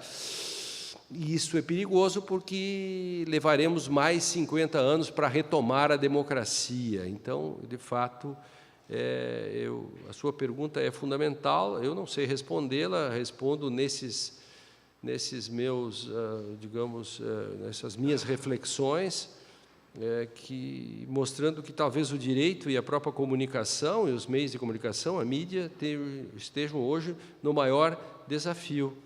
De como, no direito tem uma frase do jerusalense que eu gosto muito, que é como conter o gozo da sociedade sem ser tirânico. Como conter o gozo hoje dos reacionários e as iríneas, todas elas, sem ser tirânico e recuperar o espaço da democracia? Como fazer com que as pessoas aceitem que o Brasil possa ser de mais gente e que nós sequer nunca duplicamos as estradas, nós nunca pensamos que o Brasil pudesse dar certo. Toda a estrutura brasileira foi para poucos brasileiros. No momento em que mais brasileiros começaram a ter acesso, nós começamos a irritar essas pessoas. Pense nisso, vê se não começou na história nossa, se esse reacionarismo não nasceu no momento em que as pessoas se sentiram, né, ameaçadas pelo outro, que ela nunca reconheceu. E aí, claro, vem a violência simbólica, para retornar o antes. Aí se fala, os valores de antigamente eram o melhor. Quais os valores, cara pálida? Essa é a questão. Não sei se... Tentei, pelo menos, né? Não sei se consegui, mas, enfim, espero não ter chumbado. Temos mais questões aqui. Professor Lênio, boa tarde a todos. Luciano Souto, da turma de doutorado em comunicação de Governador Valadares, Minas. Nós percebemos que os avanços midiáticos, eles geram significativas mudanças na sociedade, nas questões consuetudinárias, nas questões culturais e nas próprias ações individuais. Como que o senhor vê a interferência da mídia atualmente nas questões jurídicas? Ultimamente, nós estamos sendo surpreendidos frequentemente com decisões, de certa forma, polêmicas, principalmente do STF. Há uma interferência da mídia ou uma preocupação com a mídia nas decisões judiciais? Qual a visão do senhor a respeito desse tema? Muito obrigado. Sim, sem dúvida. Eu escrevi vários textos sobre isso, inclusive um deles diz: entre o clamor das ruas e o clamor da Constituição, eu fico com a Constituição, porque a Constituição é o remédio contra maiorias. Então, quando um ministro supremo diz eu tenho que ouvir as ruas, ele devia ser demitido. Porque exatamente ele é ministro para não precisar ouvir as ruas. Porque se tens que ouvir de fato as ruas, aí tu não tem mais direito, aí tu precisaria fazer uma nova Constituição, então. Tem um problema. Desculpem os ministros, eu tenho dito isso, escrito muito sobre isso, né? E tenho dito que juiz que ouve as ruas, exatamente não está sendo o jurista para o qual a Constituição é um remédio contra maiorias. Ulisses, quando volta de Ítaca, que me parece ser a grande metáfora, ele pede para os seus marinheiros que o amarrem no mastro, porque ele não vai resistir ao canto das sereias. Ele diz: obedeçam somente esta minha ordem e não obedeçam nenhuma outra ordem que venha depois. No direito a gente chama isso de cláusulas pétreas, cláusulas de pedra.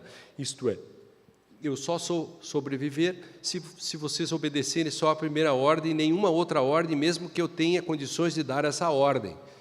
Então, as sereias são a mídia, as eríneas, aqueles que têm os interesses inconfessáveis, que são as grandes empresas, etc. Isso não é nenhum chavão, está na cara, né, do que o que representa, por exemplo, a Globo News, a sua carga na tentativa de derrubar um governo, e depois temos que ter grandeza, eles querem derrubar também o outro governo, com interesses inconfessáveis, obviamente, né? O que foi feito com a derrubada, eu fui um dos primeiros, quando o dia que aconteceu, eu sou testemunha da história e registrei isso em vários veículos. Aquele dia eu dei entrevista para a Deutsche Welle, dei entrevista para a BBC, o Jornal da Rússia, de Porto do Portugal, a Folha de São Paulo, e escrevi um artigo no Conjur, porque eu estava chegando no Rio de Janeiro, quando exatamente aconteceu aquele escândalo da divulgação da conversa do ex-presidente Lula com a Dilma. Tão inconstitucional, que o porteiro do Supremo declararia aquilo ilegal. E não declarou. Por quê? Porque a moral superou o direito, as eríneas foram mais fortes, faltou Orestes, faltou a deusa Palatená. A esse momento em que o direito diz: show moral, aqui nós filtramos. Quando o direito falha nisso, começa a decaída. E não é por nada que desde lá começou a decaída. Cada vez mais caímos mais. E quando há os momentos em que o próprio Supremo poderia jogar duro, ele acaba... E aí vem coisas assim, como eu disse, eu vi um texto ontem de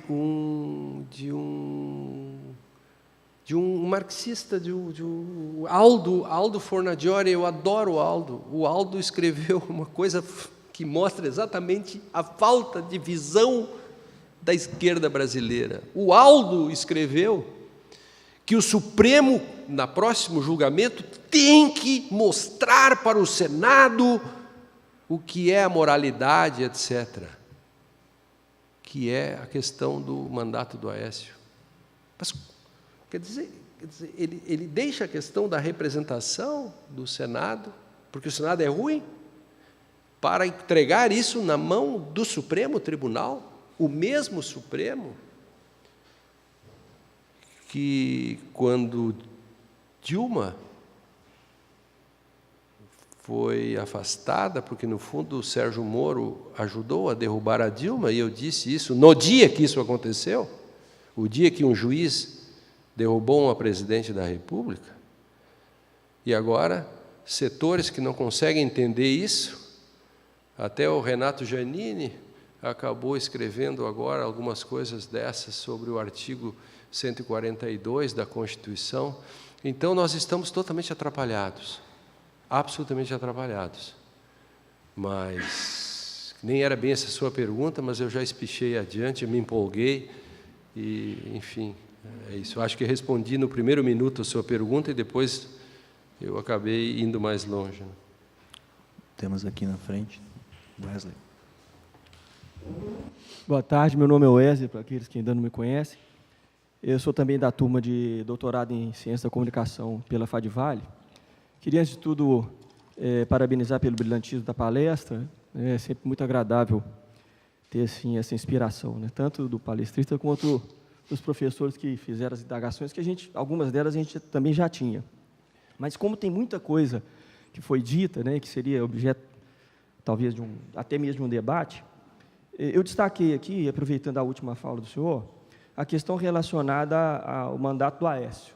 É claro que o objetivo aqui não é a gente fazer aprofundamentos jurídicos sobre o tema, mas me aguçou a curiosidade o fato de que, durante a fala, foi mencionado algum tipo de palavra aqui que indicaria uma interpretação num sentido, e, pelo menos na minha luz, e pareceu que foi o contrário. O senhor mencionou castas, falou em imaginário, privatização do público, privilégios, patrimonialismo, e depois disse que, por não estar escrito na Constituição, não seria cabível qualquer medida, pois essa foi a minha leitura, se eu estiver enganado, desculpe, qualquer medida contra o senador Aécio em razão das eventuais situações que ele se envolveu. Eu não estou afirmando que ele fez ou deixou de fazer, mas partindo do pressuposto que tenha feito, eu perguntaria, o fato de não estar escrito na Constituição retiraria a autoridade do Supremo Tribunal Federal para tomar qualquer medida? Porque, a propósito, é importante a gente marcar, assim, a minha curiosidade, pelo fato de que a Constituição prevê algumas eu diria, prerrogativas, né, para os senadores, em homenagem à boa, pelo menos à luz de uma doutrina clássica, a boa administração do cargo, o bom exercício do cargo, o exercício autônomo dos seus cargos.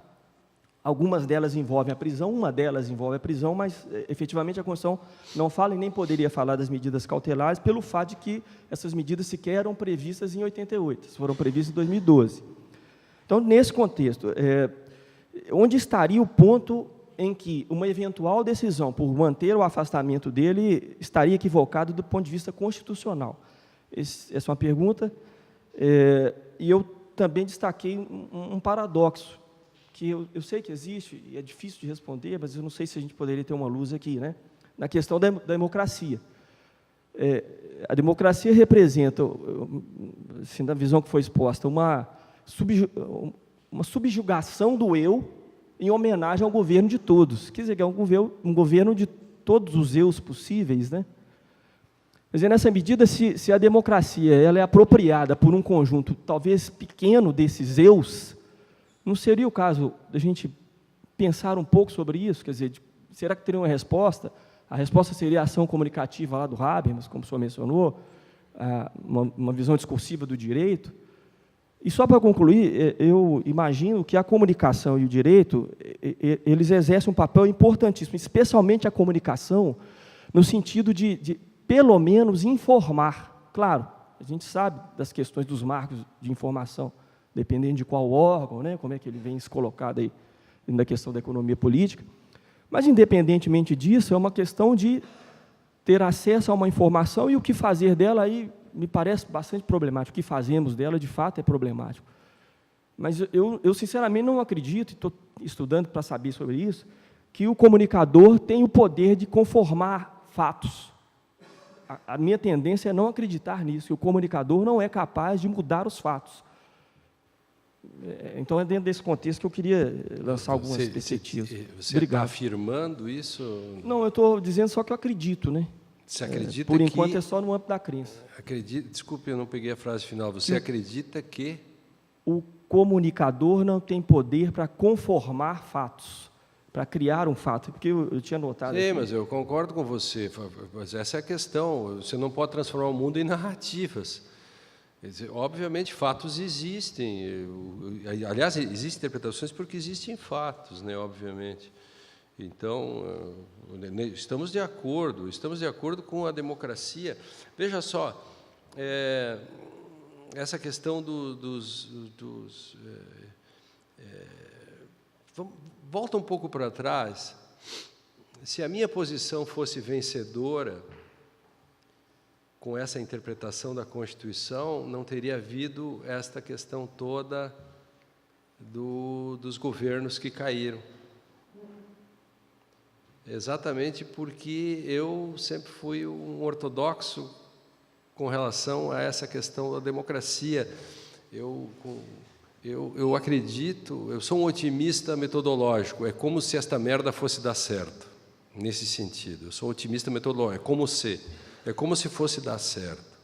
Então, primeiro eu tenho que lidar com os instrumentos estruturais, formais que estão aí. Por exemplo, numa democracia eu lido com a Constituição. Essa Constituição tem limites que devem ser mantidos, e no momento em que se fracassa, começa a decaída.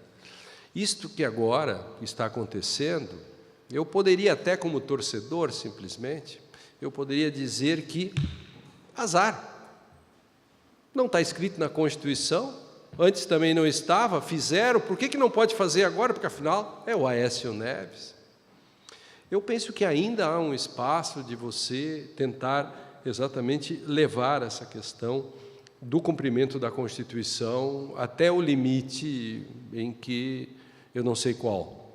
Eu continuo nessa questão. Eu continuo acreditando, digamos, com essa perspectiva de uma... Nesse ponto, eu sou um liberal com relação, juridicamente, tenho que respeitar essa questão.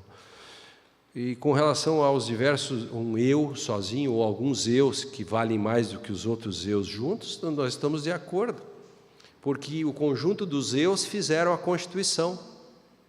Os pequenos eus são os ministros do Supremo que não a cumprem. Nós estamos de novo de acordo. Essa é a minha leitura, porque numa democracia, we the people, nós, o povo brasileiro, em Assembleia Constituinte, decidimos que o Brasil é uma república que visa erradicar a pobreza, fazer justiça social. Bom, se nós cumprirmos a Constituição, e a Constituição é norma, nós damos um grande passo. Esse é o conjunto dos eus. Fazemos uma estrutura numa esfera pública, para usar uma linguagem habermasiana, no qual nós construímos, digamos, um tipo de democracia que nós podemos até fazer relações contrafáticas para mostrar que algumas coisas não são democráticas. Mas aí, para manter isso, a Constituição é um remédio contra novas maiorias que se coloquem contra a maioria anterior. E eu preciso aí de um fator contramajoritário. Aí, claro, aí começaria uma outra discussão, que eu não vou fazer aqui, que é como controlar isso. Toda a minha expertise e todas as minhas pesquisas e todos os meus livros são por uma teoria da decisão. Isto é, como que eu evito que a democracia se transforme numa judiciariocracia ou numa mediatiocracia? Como que eu evito? Eu tenho que ter mecanismos institucionais para evitar a desinstitucionalização e o caos. Então, há um pouco de otimismo nisso que eu estou dizendo. E até um grau de conservadorismo. Eu confesso meu grau de conservadorismo no sentido de que, mesmo para os inimigos, eu preciso sustentar os limites da Constituição. Temos mais questões. Professor Edelberto, coordenador do jornalismo. Boa tarde. Nessa sua perspectiva metafórica, onde está Orestes? Precisamos de um Orestes, ele já está entre nós. Quem ele teria que eliminar? Que orações a gente teria que dirigir a Pala Atena para a gente ter uma perspectiva de justiça? E quando isso poderia acontecer? Hora de puxar a bola de cristal. Genial, né? Essa é a questão. Eu tenho dito assim,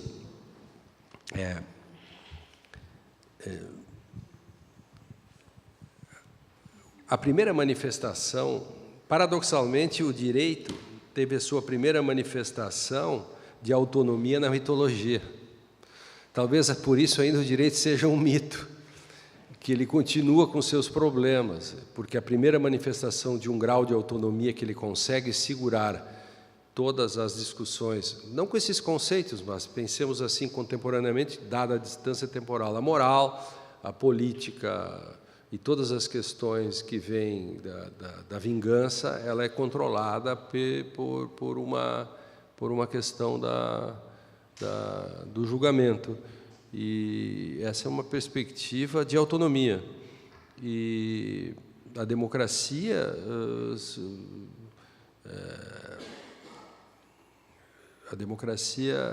ela precisa dessa metáfora da Oresteia.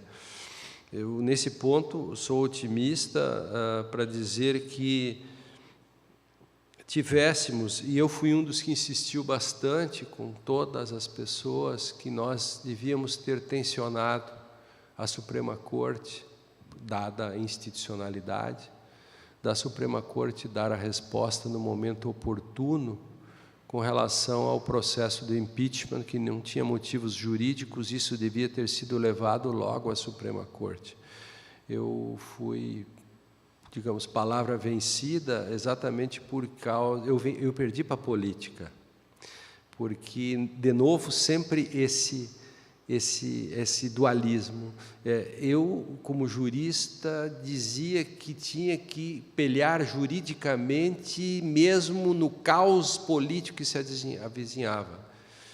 E as perspectivas vencedoras dessa discussão foram: não, esta é uma luta política e nós venceremos politicamente. Eu disse: não, vocês perderão politicamente com base no direito, ou seja, o direito será, de forma lawfare, será usada contra, e sozinho a política não ganha.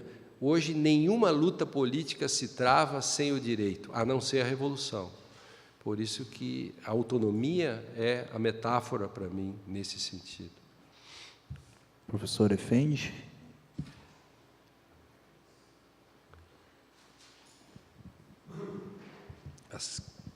Obrigado. Obrigado pela oportunidade, a possibilidade dessa escuta extremamente instigante. Uma primeira questão seria aquilo que você afirma em relação da barbárie do sujeito interior. Será que esse Senado e essa Câmara de Deputados é resultado de milhões de barbáries de sujeitos interiores, como você está atribuindo, em última instância, a intersubjetividade, a responsabilidade de muitas situações que acontecem na contemporaneidade? Uma outra questão é a relação entre direito e literatura. Aí eu percebi um Lênio Streck menos formalista. Falei, que interessante, tem esses diálogos com a arte, tem esses diálogos com a literatura.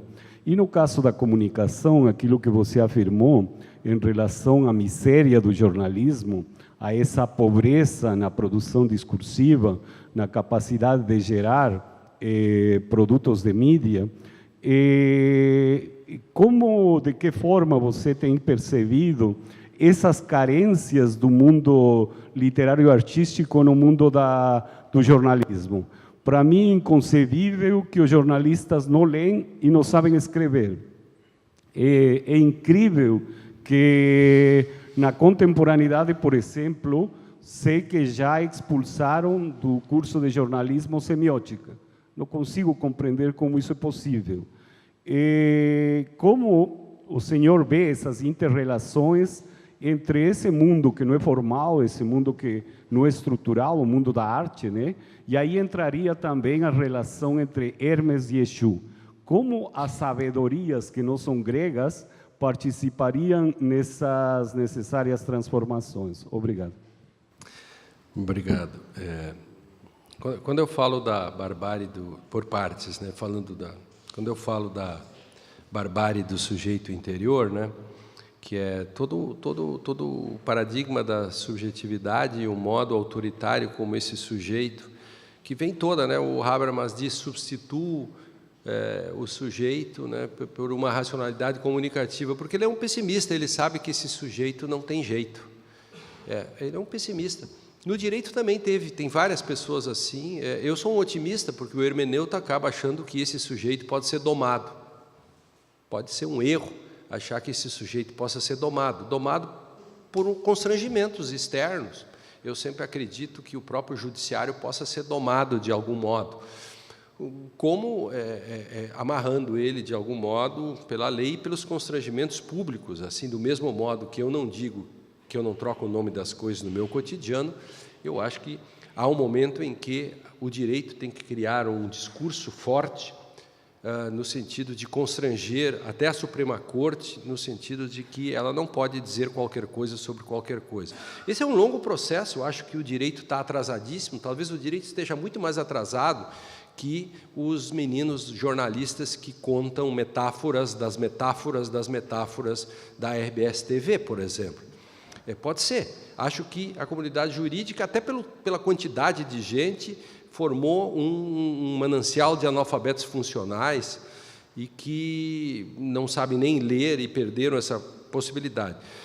De fato, não é possível que um curso de comunicação, enfim, nas várias modalidades, não tenha a cadeira de semiótica, sintaxe semântica e pragmática, essas questões mínimas, SOCIR, essas questões. Eu acho que tem, mas não acredito que isso não tenha, na medida em que, exatamente, eu preciso, num processo de comunicação, saber de que modo eu enfrento esta barbárie interior do sujeito, que é aquela tentação que eu tenho de responder a algo a partir de mim, como um sujeito solipsista, por exemplo, e ter o modo da intersubjetividade, que é um processo que se forma no século XX, conter isso, né? Acho que sim, o Senado é o produto, o modo como o Senado decide é o produto do nosso fracasso. Assim como o Supremo decide desse modo, também é o produto do nosso fracasso. Nós não conseguimos constranger o modo como se diz o direito ou como se diz as coisas na sociedade, porque nós não conseguimos organizar uma certa razão comunicativa com os influxos externos de uma linguagem pública para que ela supere e segure a linguagem interior do sujeito e que a gente segure e esse cara não possa dizer o que quer quando ele tem poder, porque enquanto ele não tem poder, deixa ele dizer qualquer merda, não importa muito. O problema é, até que se ele tem um microfone nas 9 da manhã numa rádiozinha, ele já começa a se tornar perigoso. Então, somente os constrangimentos externos que se pode fazer isso.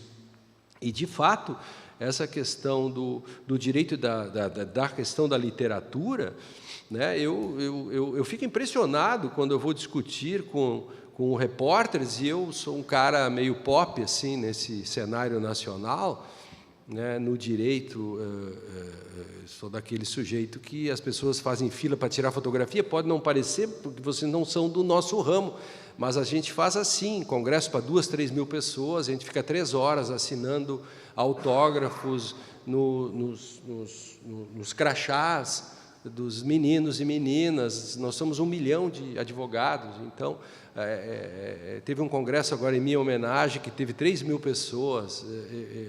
Eu passei 2 dias assinando autógrafos, etc, etc. Eu não estou mentindo, minha mulher estava junto, é testemunha, ficou ali me cuidando todo o tempo, né? E então eu sinto essa questão de que as pessoas não leem. Então, a repórter do Estadão, que a gente já tem a lista assim de repórteres que a gente sabe que está ligando. Aqui é o fulano da Folha, aqui é o fulano do Globo.